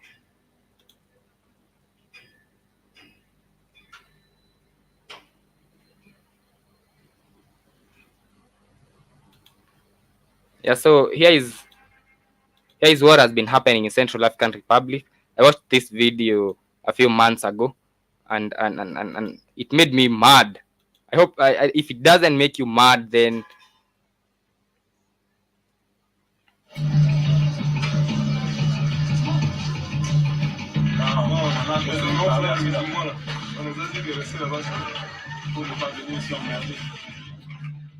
Acel Kichimoti qui est enclavé. Déjà, il est c'est comme si voilà, il kanga. Quoi, il petit les tamboula, il bougeait, il s'en venait en faire. Un musulman, chantier, le leader des femmes de ce chantier centrafricain.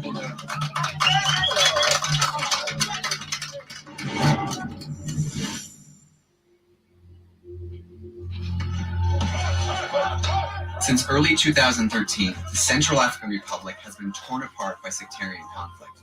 In March of 2013, the Seleka, a mostly Muslim coalition of rebels, overthrew a corrupt government. They swept across the majority Christian country, bringing it close to anarchy. A mostly Christian fighting group known as the Anti-Balaka started fighting back. In December 2013, Vice News was there to witness a major turning point in the conflict. Anti-Balaka attacked Muslim civilians for their perceived support of the Seleka. Thousands of Muslims fled. The Central African Republic is located right in the heart of Africa and is one of the poorest countries in the world. But it's rich in natural resources, including gold and diamonds, and many want a stake in it. Vice News traveled to the mines in the heart of the country to see how the fight over natural resources is playing out in one of the world's most volatile conflicts. We're on the road to Boda. It's where a lot of the diamond mines are located. It's about 6 hours from the capital, Bangui.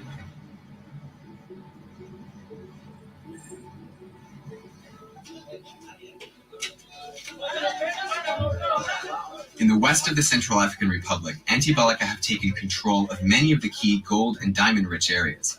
Nearly all of the Muslims have been forced out, but Christians remain. Due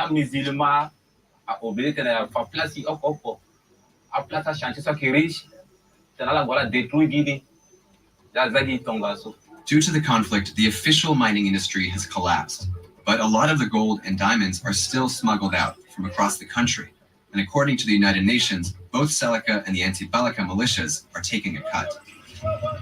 It's being played out as an internal political problem. At the end of the day, it's actually just, in my opinion, just control of the gold fields and gold concessions. There is serious money to be made in this country, and that has to be seen as one of the key drivers. So where does that money go? I think it goes where it went when Bozizi was president, and when Patase was president before him. It goes into their pockets.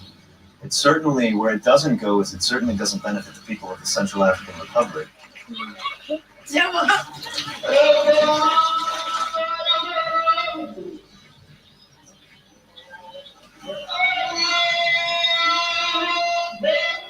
Fighting over mines has created religious tensions where there were none before. Prior to the conflict, many mines were controlled by Muslim traders. These merchants have either fled or they're being blocked from working in the mines. Amadou Yaouma is Boda's head imam. He explained to us how the fighting has impacted the Muslim community.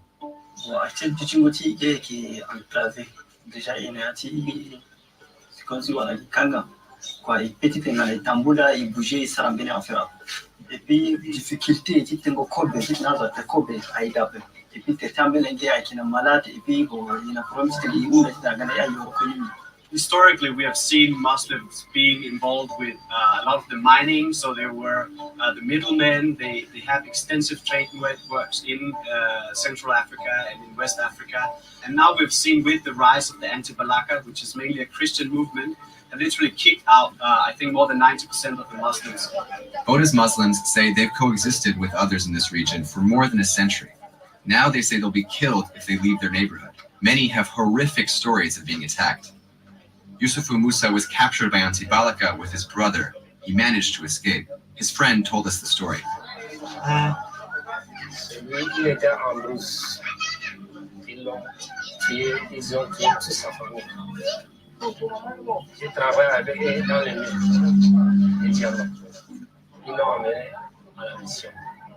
Voilà les gens.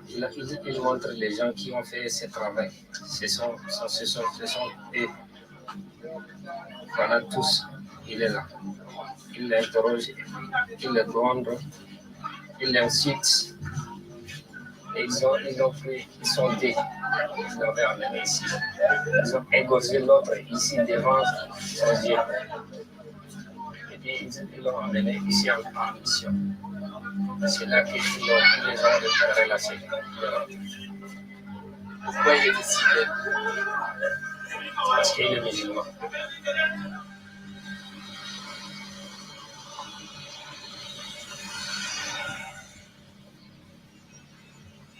In the center of Boda is a no man's land that divides Muslim and Christian neighborhoods. It used to be the town's central market, but all of the shops have been destroyed in the fighting between both sides. At dusk, kids from the Muslim side come out into the streets in what looks like an effort to instigate a fight with the other side.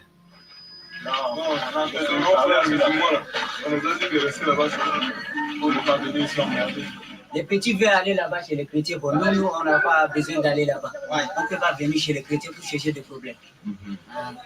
On n'a pas besoin de problèmes.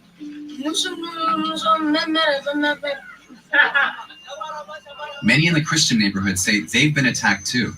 Boda's Christians used to work with Muslims together in the nearby diamond mines. Now the Christians have taken total control over these areas. Tout chantier, regardez Boda, était centrafricain. Les musulmans, chantier, le leader des femmes, des chantiers centrafricains à Boda. Terminé avec les musulmans. Les musulmans venaient de voler ici. De faire de quoi? On va te tuer là. Même avec le casque bleu là. Quand les musulmans viennent ici, on va te tuer. Les êtres étrangers. Sur le côté là-bas. J'ai coupé parce que je n'aime pas les musulmans. J'ai coupé l'oreille des musulmans parce que moi je n'aime pas les musulmans, je suis sacré.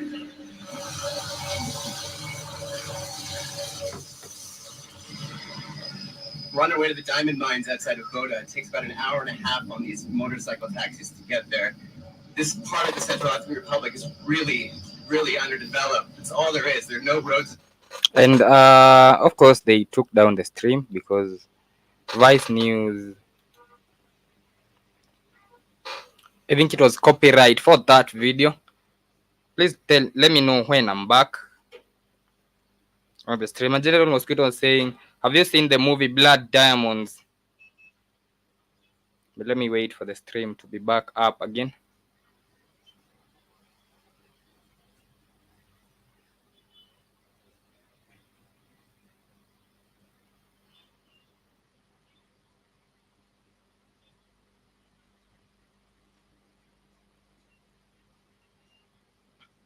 I guess we are back.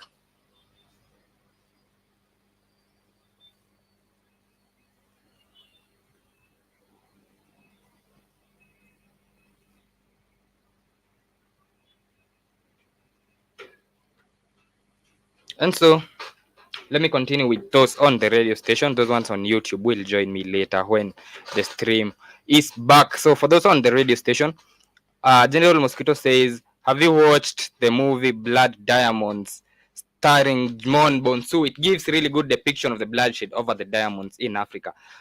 I'll watch it, General Mosquito. I've not watched it. I'm actually going to watch it today, and I'm going to talk about it on my next show. Thank you for the recommendation. I'm not really... Yeah, I'm going to watch it. And so, as I continue, for those of you on the radio station, my stream was taken down on YouTube, but I hope it will be back. So, that is what has been happening in Central African Republic, and I apologize for the graphic videos because the video was graphic at some point, but we have to talk about it because that is what is happening in Africa, you know. That is what is really happening. And we have to talk about it. We do not have to hide it. We have to say it as it is. I don't know if my stream is yet back on YouTube because I had some people on YouTube.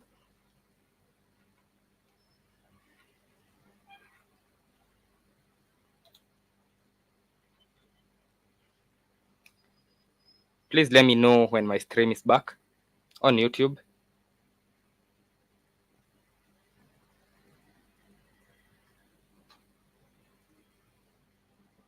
Yeah, it is back. It is back. Yeah, so I was saying I apologize for the graphical video. I know it was graphic with so many people killed, but at some point we have to talk about things as they are. And I apologize for for I was not on air for some time. My stream had been taken down, but we are back. So we have to talk about things like they are. We have to show the real picture of what has been happening. Those graphical images you saw, those graphical videos, the video was too graphical that my stream had to be taken down. It is because that is what is really happening in Africa, with the diamonds, with the gold, with the fuel, the petroleum deposit, and the fuel in Nigeria and everything. That is what has really been happening. And let us now talk about DRC for a little bit before we end the show, because it's almost the end of my show. And so apparently in DRC, I started by saying there are over 100 military groups in DRC that are fighting. We can name a few. There are a few of them who are, of course, like the M23. So the March 23 group, it got its name from a failed 2009 failed peace treaty between the Congolese government and the rebel group. So the rebel group and the government allegedly signed a peace treaty on March 23rd, 2009, and decided we are not going to fight anymore, and that is it.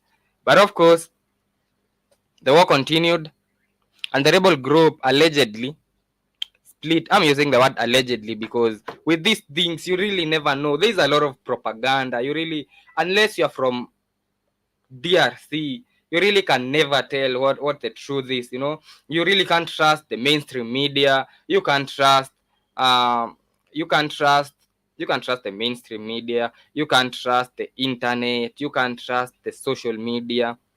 So unless you are really from Congo, then, or you have deep knowledge of what has been happening, most of the things, I have to say allegedly, because I do not even know if what I'm saying is what really happened. For example, if I say the M23, the rebel group split from the Congolese army in 2012 and says control of northern Kivu province called, in North Kivu, there's a city called Goma. So in 2012, that was when the M23 split from the rebel group split from the Congolese army. If I say that, I'm not even sure if what I'm saying is true. In war, one of the tactics they use in war is propaganda, and they use it so well. As the war is going on the ground, another one is going on in the media, and that is why the media is one of the most important parts of the society. That is why when I look at behind me on my backdrop and I see the media for the 21st century, then I'm really happy knowing I work for a media that is in the 21st century. I don't have to sell propaganda. I don't have to say things like I don't have to, I have that freedom to say things like they really are. I don't have to drive a narrative, because that is what most medias do. Drive a narrative. Opinionated. Most medias are opinionated. They have that narrative that they are supposed to drive, and they do it so well. So I'm really happy I'm working for the media of the 21st century, and I can say things. I don't have to be biased. I can say things like they are. I can point out at things, and yeah. So allegedly that is what happened, but the conflict goes back a long way. It goes back to the Hutu and the Tutsi massacre, one of the worst massacres we have ever had in history. But anyway, the M23 has now stepped up a gear.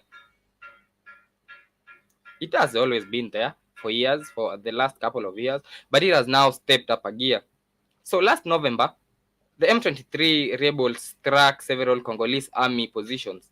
In North Kivu province, for example, near the Uganda and Rwanda border, the rebels have made advances that include overrunning a Congolese military base. In May, they took control of the Bunagana, a trading town near the border with Uganda. In June, they have been doing that. They have been taking over now Congo. At first, they used to pretend but now they are not really pretending anymore. They are out there showing, they are out there. They have made it clear that they want to take over Congo. And most of the war that is happening in Congo is For this one, they don't even hide. Most of the war in Congo, most of it is out of control of mines. Everybody wants to control the mines here and there, you know. So that is basically the main reason is control of mines. And that is why most of the wars, I'm trying to look for a news piece that I saw on Congo. But that is why most of the wars, you look at a country like Congo. Congo is not a third world country. Literally, it's supposed to be rich, but in reality, it is not even a third world country. I don't know if there is something below third world. Is there? It is below third world. Actually, people in Congo are not poor. They are chronically poor. For a poor person, if you give them money, the poverty ends. For a chronically poor person, they need even medical attention. The poverty has even affected them, their health. Those are the kids you see with big tummies and weak. You know, that is what we call chronic poverty. They are chronically poor. So that is what is happening in Congo, and in a country that nothing works, in a country like Congo, because I don't know if anything works in Congo apart from the mines. There are 100 armed groups. I didn't say 100 groups. I said armed. And the question is, who armed them? And you will get the answer. I don't need to look for the answer too much. You know, in murder, when I was doing investigative journalism as a unit in my campus, I was told in murder, the first thing that you look at is motive. So if you get the motive, then you'll get the murderer. If you just know, if somebody is killed, you know the motive, then you definitely gonna get the murderer. So let us treat the Congo situation like a murder case. Let us investigate it. So there are 100 armed groups in a country that is so poor that people cannot afford food. And by the way, people in Congo are dying because of working in mines. Kids in Congo are dying every day. You know, the mines are not safe and they are dying because of working in mines. And it is very unfortunate. But anyway, we are talking about, let us look at who might have the motive to arm people in Congo to control mines. Look at the motive. I know you know. Because the moment you look at the motive, then you know who armed them. Who wants to control the mines? Who controls the mines in there? Leave the smoke screen alone. Leave, you know, all the talk that the Congolese people are the one who control their mines. If they did, they would not be that poor. Come on. So if you get who really controls the mines there, then you're going to know who really arms them. Because they're not talking about 100 groups, they're talking about 100 armed groups, and not just armed, but armed and armed well. You know, we had Kenya thought it was the giant of the East Africa, East and Central Africa, and it sent its soldiers there the other day, and the East African Defense Forces. So apparently, East Africa has a defense force. It is funny to think that East Africa has a defense force. So if anybody attacked East Africa, we would fight you. We have a defense force, by the way. So the defense force went there, but the government of Congo is actually the one that kicked them out. They were ineffective. They couldn't do anything because they were fighting against too many people with too many guns. And of course, they looked like they also had not gone there to fight. And the people decided, nah, we are not doing this. You have to leave. Now, South Africa decided, no, we are the power giants of Africa. And apparently on Tuesday, Cyril Ramaphosa released a statement. Shout out to Cyril Ramaphosa, the president of South Africa, released a statement that he is sending 2,900 soldiers to DRC. So right now, apparently everybody is worried about DRC all of a sudden after we have had this silence. Now everybody wants to send soldiers to DRC. I'm not insinuating anything. I'm just telling you, look at the motive. In everything, look at the motive. Cyril Ramaphosa does he really care that much about Congo? Is he really after peace? Is Congo that important to Ramaphosa? So apparently Cyril Ramaphosa lost sleep over Congo and decided to say, anyways, that was all the discussion of the day. So he sent 2,900 soldiers, and 3 of them were killed. So he sent them. The state release was on Tuesday or Wednesday, and on Thursday, and you can tell it's more. So South African soldiers were killed in Congo. So that is how bloody it is. It is that bloody because they are well armed. I don't know who trains them, and most of them are kids. They don't even know what they are fighting against. They don't know why. If you stopped one of them, I before my stream was taken down on the Vice News video, you saw one talking about how proud he was. Did you see how proud that guy was, talking about how I cut the ear off one Muslim because I don't like them? I mean, look at that reason. Look at the reasoning. I don't like you, I'm cutting your ear off.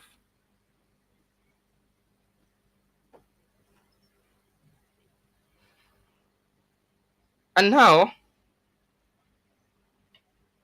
there are regions that a Muslim can't go and a Christian can't go, despite the fact that both religions are the same. We were talking about Abrahamic. Is it called the Abrahamic religion? I'm not sure it is. That is the name. It is the Abrahamic something, doctrine, religion. But so apparently, I can't go to a certain region because I'm not. And we are brothers. Then we talk about Africa is gonna grow.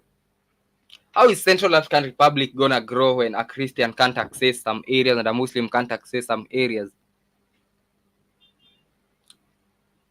And this was what the president of Central African Republic was talking about. And this is a man that I love quoting a lot. And, there are people who really, some countries get this one leader who sometimes they see things that others cannot see. And so that was why in 1961, if I'm not wrong, the then president of Central African Republic, David Dacko, spoke in a conference that was in Ethiopia. That was supposed to be the conference that should have taken Africa to places. And I talk about this conference a lot because it pains me how people never listened to the likes of Sankara, to the likes of Patrice Emery Lumumba before he was killed. It pains me a lot how some of these leaders, the likes of Mwalimu Julius Nyerere, they are among the leaders who were saying, it's okay, we can unite. But it doesn't have to be like now. We can unite gradually. Let us unite. Lakini, we are not in a hurry, are we? The likes of Haile Selassie, those are the ones that said we can unite, but gradually. So that was when David Dacko, the then president of Central African Republic, said, Central African Republic as a nation is too small. We are too small. If we do not unite, the French people will be back. David Dacko died, if I'm not wrong. Is he? Yeah, he died, if I'm not wrong. He died in 2003, but his words live today. Look at Central African Republic right now. Look at the Central African Republic right now. And I remember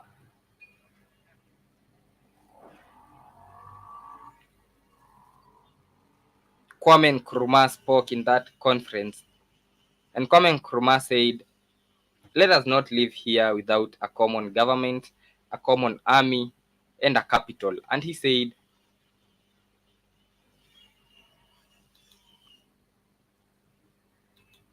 let the capital be in Bangul, that is in Central African Republic. He didn't even want the capital in his country. These were selfless leaders that Africa had. So he said, let the capital be in Bangul. Let us have a common army. Let us have a common government. We do not have to unite like that, but let us at least have a common ruling body, That was his argument. And they never listened to him. And now look at Africa. Look at how it is. Look at how things are in most African countries. Because as David Dacko said, the French people are back. And now Central African Republic as a country was too small to fight. And now Central African Republic is fighting amongst themselves. Orchestrated wars.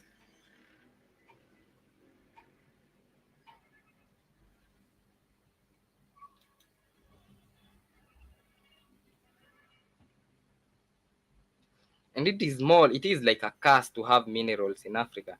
Once you have minerals, you are, I don't know what word to use, an alternative for the F word, but if you have minerals in Africa, then it's over for you. You'll start hearing of funny rebel groups from funny, you're gonna hear funny names with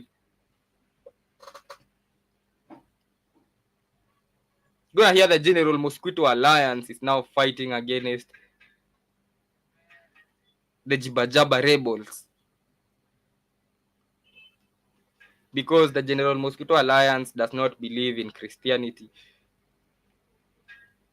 And the Jibajaba rebels have silk hair.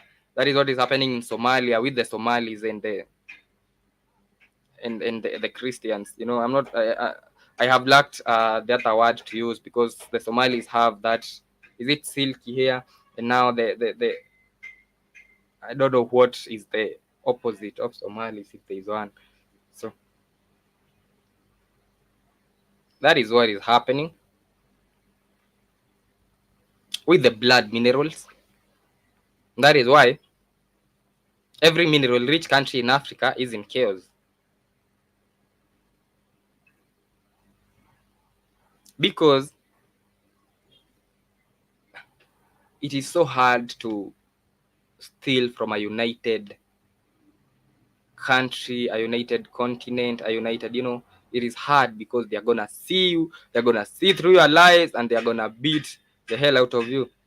But then, what if you use the divide and conquer technique? What if I have them fight against each other, and now they have to worry about not dying, and I have to worry about stealing? What if I tell this guy and this guy? What if I tell this guy that his brother is the enemy, have them fight against each other, then steal from them as they fight? What if I do that? So somebody sat and said, I have an idea. I have a brilliant idea. Why not go to Cameroon, tell the Francophones that the Anglophones are thieves, and the Anglophones that the Francophones are calling them thieves. And so the Francophones kill the Anglophones, one for being called a thief and the other one for believing this one is a thief. And so as the war goes on, I loot Cameroon dry.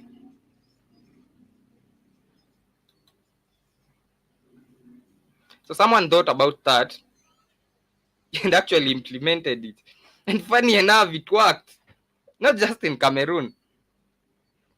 Thought about Nigeria and said, Nigeria is so rich, man.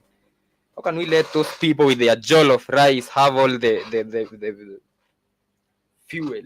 I can't do that.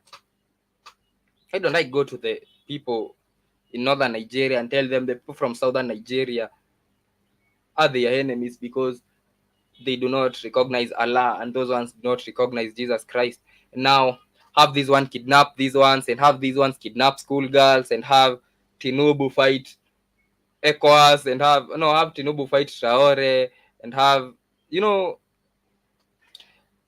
and now that is what is happening. These ones are fighting these ones as we are stealing. They thought, that is not enough. I need to go to DRC. And to DRC they went. Created groups. So many rebel groups that they even have anti. It is almost like there is a vaccine for this group, an antidote for this one. Literally, there is a group and an anti. AFF, anti-AFF. We do not even have an agenda. We just don't like those ones. So we are anti those ones. If you ask them, what are you fighting for? We are not fighting for anything. We are fighting those ones. That is what is happening. That is what was happening in the video, that the video from where was that video from?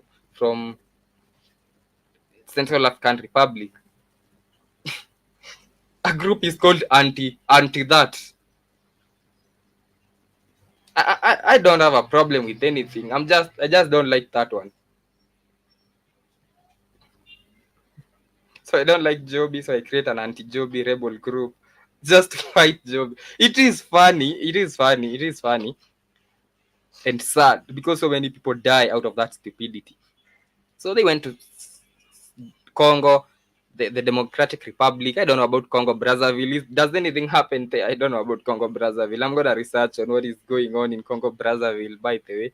So they go to Congo, have 100 armed groups fight against each other. And so this one is killing this one is killing this one. So confused. They're even bombing refugee camps, killing miners and everything. And that confusion is happening, I still get rich. Get rich. That is why I said, realistically, Africa will not change in a day, in a month, in a year, in a decade maybe. The Sahel Alliance, shout out to them, won't succeed in the next 1 week, in a year maybe, because they have a lot to do. They have to fight foreigners. They even have to fight their own people who will be influenced by foreigners to fight against them. There'll be other attempted coups by the same countrymen, the same. I can assure you this, and I'm going to come back to this. There will be attempted coups in all the 3 Sahel Alliance countries. There will be attempted coups, not by foreigners, but by locals from those countries. By other military officers from the same country. Because nobody is happy the Sahel Alliance is thriving. Nobody is happy they pulled out of ECOWAS. Apart from us, the Africans, but there are people who are not happy. And so they're going to get into the minds of if Traore was from the Navy, they're going to get into the minds of the Air Force and tell them the people from the Navy, they do not respect you, coup them. They're going to be, how many attempted coups have we had since Traore took power? You can research that. And they're going to be more. Because that is how they thrive. They realize we really can't conquer these people when they are united. They are strong, strong people. We can't conquer them when they are united. We have to divide them. And look at the Sahel Alliance and what is going to happen to them. And I'm happy because there has been attempts, and all the attempts have been rebutted. The Sahel Alliance is out there. I love those 3 countries, man.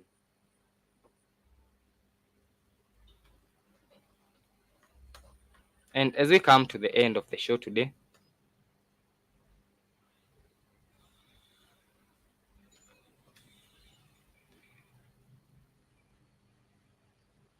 I mean, look at, for example, the Battle of Adwa that happened in Ethiopia.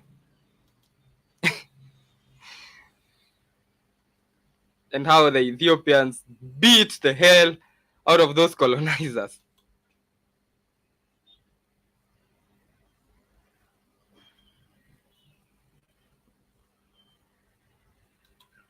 And that is how strong we are when united as Africans, and that is what they don't love seeing.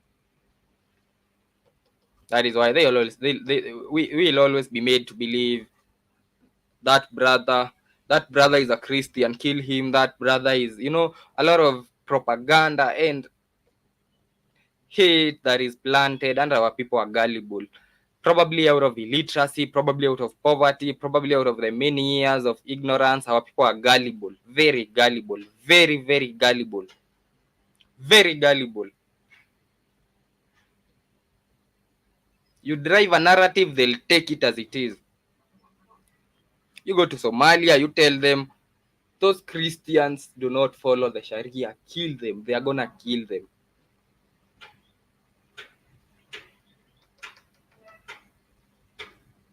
You go to Cameroon, you tell them those people do not speak French. How can you be friends with them? Kill them. They are going to kill them. They are gullible. And I hope, and I say, I hope that I hope this situation is going to change, with the change in if you can, I don't know if you can feel it from wherever you are, but there's been this wind of change that has been blowing through Africa. People starting to wake up, people starting to realize I'm not supposed, it's Africa is not really supposed to be like this. Ghana is not supposed to be this messed up. Hey, I'm a Tanzanian and I'm supposed to be, people are starting to wake up and the wind is blowing.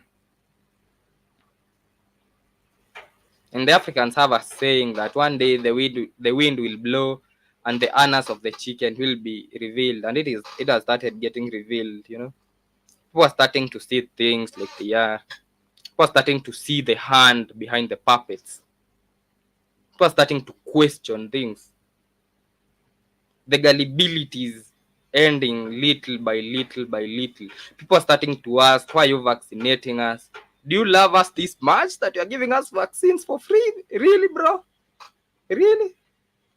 WHO cares about us that much that vaccines are free in a country where we are taxed, even in a country like Ghana where even the carbon footprint is taxed? You love us that much, brothers? I mean, you love us so much that you're giving us free seeds? Bill Gates, you love Africa that much that you now have a foundation that is giving farmers seeds? I mean, shout out to you for the love, brother. Shout out to you for your philanthropist work, for your philanthropy, People are starting to wake up. People are starting to question. I mean, these brothers love us that much that they are giving us free artificial insemination to use for our kettles. They're telling us that now kettles reproducing in the traditional way, the bull mounting the heifer is not healthy, is not good, it's not good for the breed, it's going to cause the breed to blah, blah, blah. And now, here is the seed, insert it into your heifer's vagina, and it is going to get a bouncy calf, And now people are starting to ask, you really love us that much? Are you sure? Are you sure this is love? Don't you have a hidden agenda, brothers?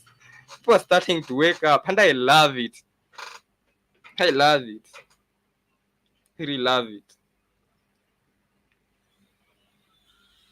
People are starting to ask, the IMF really cares for us that much? It is giving us loans to build hospitals? Hey, this love is, you really love us that much? It is an awakening that is happening. And as we come to the end of the show, it is 35 minutes past 2 p.m. Today we've been talking about blood minerals and why every mineral-rich country in Africa is in chaos.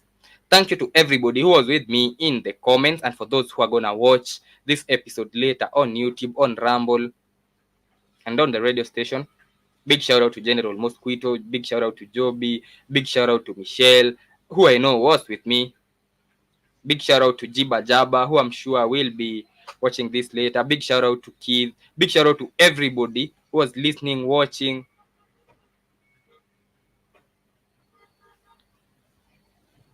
I hope you enjoy the rest of the weekend. And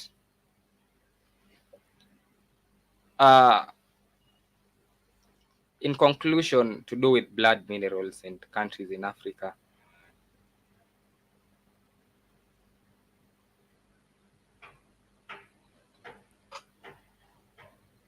nobody can stop something whose time has come. Keith always says,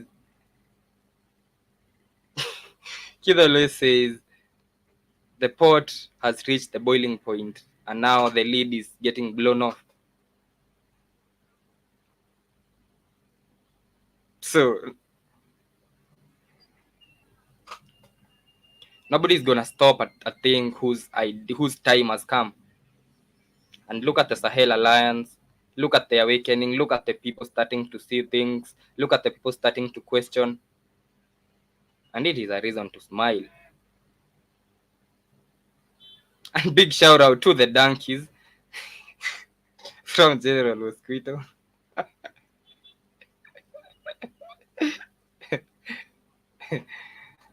Who said that Kamlesh is the one stealing the donkeys to sell as meat in Kenya? Shout out to Kamlesh too. And General Mosquito. I'm always happy to have you, General Mosquito. Even when I'm having very gloomy conversations, because sometimes I have gloomy conversations because some of the things happening in Africa are gloomy.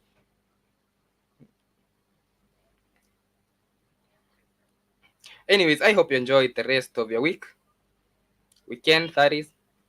It's always a pleasure having you. See you on Monday on the news update at 7 p.m. East African time. I hope you enjoy the rest of your weekend. It's been a pleasure, ladies and gentlemen.